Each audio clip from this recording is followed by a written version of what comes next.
BA third DC की सभी छात्राओं को मेरा नमस्कार।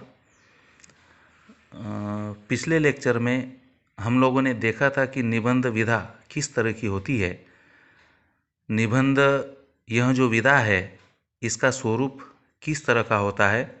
श्री विद्यानिवास मिश्र जी ने जो निबंध लिखे हुए हैं वे सारे निबंध एक प्रतीक रूप में उन्होंने हमारे सम्मुख रखने का प्रयास किया है और सारे निबंधों के माध्यम से आज की स्थिति में उन्होंने बताने का प्रयास किया है कि आज जो जीवन हम लोग जी रहे हैं तो वह कैसे तर्क संगत है। उसके साथ उन्होंने अपने हर एक निबंधों को जोड़ा है और उनसे कुछ न कुछ सीख हम लोगों को मिलती है। ऐसे निबंध विद्यानिवास मिश्र जी ने एक प्रतीक रूप में हमारे सम्मुख पढ़ाई के लिए रखे हुए हैं, जिसमें से हम लोगों ने पिछले लेक्चर में चितवन की छा नाम का जो निबंध था उस निबंध के बारे में जानकारी प्राप्त की थी कि चितवन का अर्थ क्या होता है, चितवन मनुष्य जाति के लिए कितने उपयोगी और कितने निरुपयोगी होते हैं, इसके संदर्भ में मैंने आप लोगों को बताया था। अभी हम लोगों को दूसरा जो निबंध है जिसका शीर्षक है जमुना के तीरे तीरे।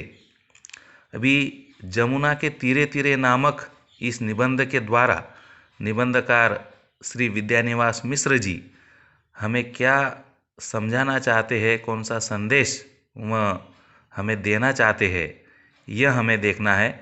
यह भी एक प्रतीक रूप में लिखा हुआ निबंध है।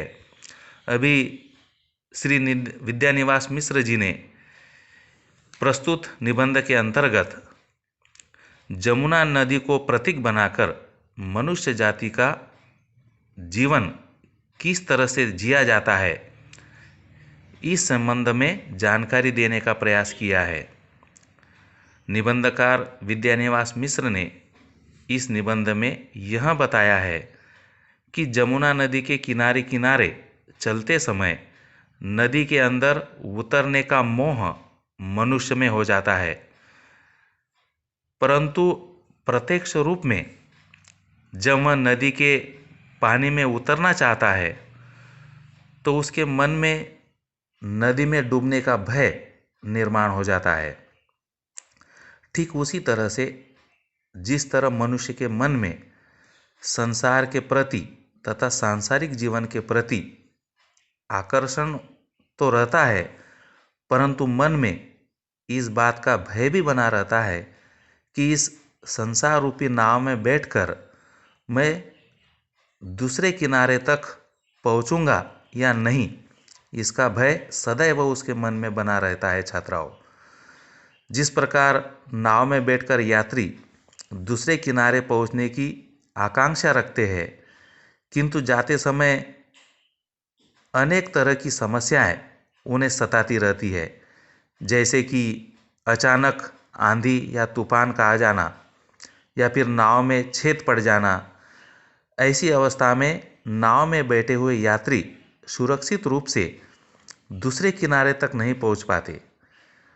उन्हें किनारे पर पहुंचने के लिए अनेक प्रकारों की समस्याओं से जूझना पड़ता है और तभी जाकर कुछ लोगों को किनारा प्राप्त होता है। वैसे ही विद्यानिवास मिश्र जी ने इस निबंध के माध्यम से यह बताने का प्रयास किया है कि संसार रूपी नाव को भी किनारे तक पहुंचना मुश्किल हो जाता है। मनुष्य जाति को सांसारिक जीवन व्यतीत करते समय अनेक समस्याओं का सामना करना पड़ता है। उसके जीवन में कभी सुख आता है तो कभी दुख। ऐसी अवस्था में अपनी पारिवारिक जिम्मेदारी निभाना उसके लिए मुश्किल हो जाता है। बहुत सारी कठिनाइयाँ उसके समक्ष आकर खड़ी हो जाती है। कई लोगों को तो इस सांसारिक जीवन से ऊब कर आत्मघात कर लेते हैं, अपने जीवन को समाप्त कर देते हैं। उनके जीवन की लालसा ही समाप्त हो जाती है। उनके मन में जीवन और संसार के प्रति कुछ आकर्षण ही दिखाई नहीं देता, परंतु इस बात का भय निरंतर मन में लगा रहता है कि मैं सफल हो पाऊंगा या नहीं। मनुष्य को सांसारिक जीवन बिताते समय तरह तरह की कठिनाइयों से गुजरना पड़ता है।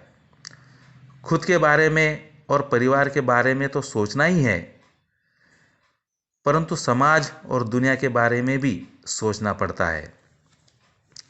जीवन व्यतीत करते समय कई ऐसी परिस्थितियां निर्माण हो जाती है जिससे उभरना मनुष्य के लिए असंभव हो जाता है। नाव में सफ़र करते समय भी जल में वास्तव्य करने वाले प्राणियों का भय मन में बना रहता है कि अगर अचानक नाव का रुख बदल गया और यात्री पानी में गिर गए तो पानी में वास्तव्य करने वाले अनेक प्रकार के प्राणी उन्हें निगलने के लिए तैयार रहते हैं।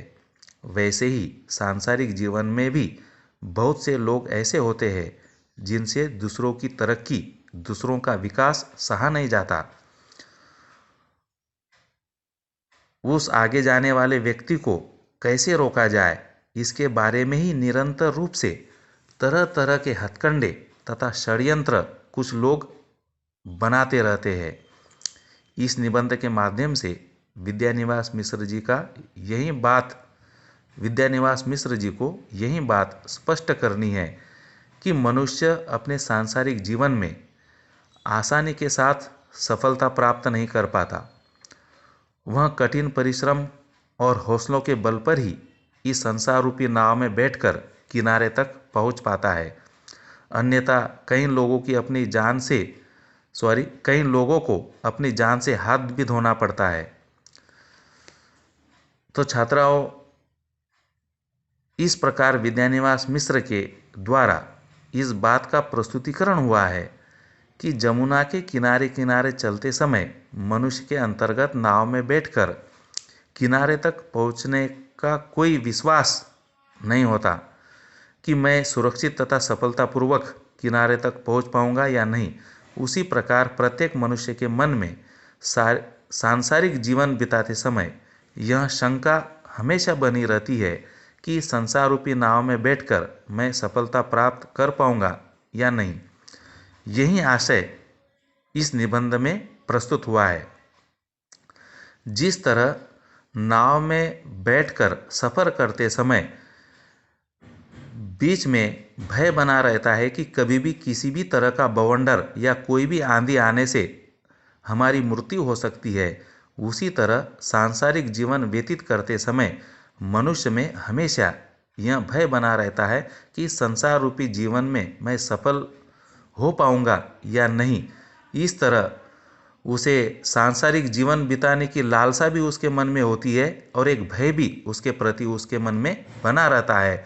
परंतु मनुष्य सांसारिक जीवन बिताने के बाद ही वह तय कर पाता है कि आखिर वह इसमें सफल हुआ है या नहीं। इसकी जानकारी या इसका अनुभव उसे तभी मिलता है। तो इस तरह से श्री विद्यानिवास मिश्र जी ने जमुना के तीरे तीरे इस निबंध के द्वारा या फिर इस निबंध के माध्यम से हमें यही संदेश देने का प्रयास किया है कि जिस तरह से नाव में बैठकर अच्छे किनारे पर पहुंचने की लालसा एक मनुष्य में बनी रहती है, उसी तरह से एक अच्छे व्यक्ति को इस संसार रूपी नाव में बैठकर सफल होना, यह उसके मन में हमेशा सदैव रूप से यह बात चलती रहती है और इसमें वह सफलता प्राप्त करना चाहता है। तो कई लोग सफल होते हैं और कई लोग असफल भी हो जाते हैं। तो मुख्य तौर पर या फिर विशेष तौर पर विद्यानिवास मिश्र जी को यही बात हम लोगों को समझाना है कि ऐसी भी स्थिति मनुष्य की बनी रहती है कि क्या किया जाए और क्या न करे, ऐसी अवस्था में वह अपना जीवन व्यतीत करता है। तो यह संदेश हमें इस निबंध के द्वारा श्री विद्यानिवास मिश्र जी के द्वारा दिया गया है कि दोनों बातें उसके मन में चलती रहती है, किंतु इस संसार रूपी नाव में जिस मनुष्य ने डुबकी लगा ली और वह सामने आने वाले हर एक मुसीबत या हर एक प्रतिबंध को पार करते हुए जब वह इस जीवन को सफलतापूर्वक इस जीवन का निर्वाह कर देता है, वहीं सफल आदमी या वहीं सफल इंसान कहाँ जा सकता है। ये बात विद्यानिवास मिश्र जी ने हमें समझाने का प्रयास किया है। धन्यवाद।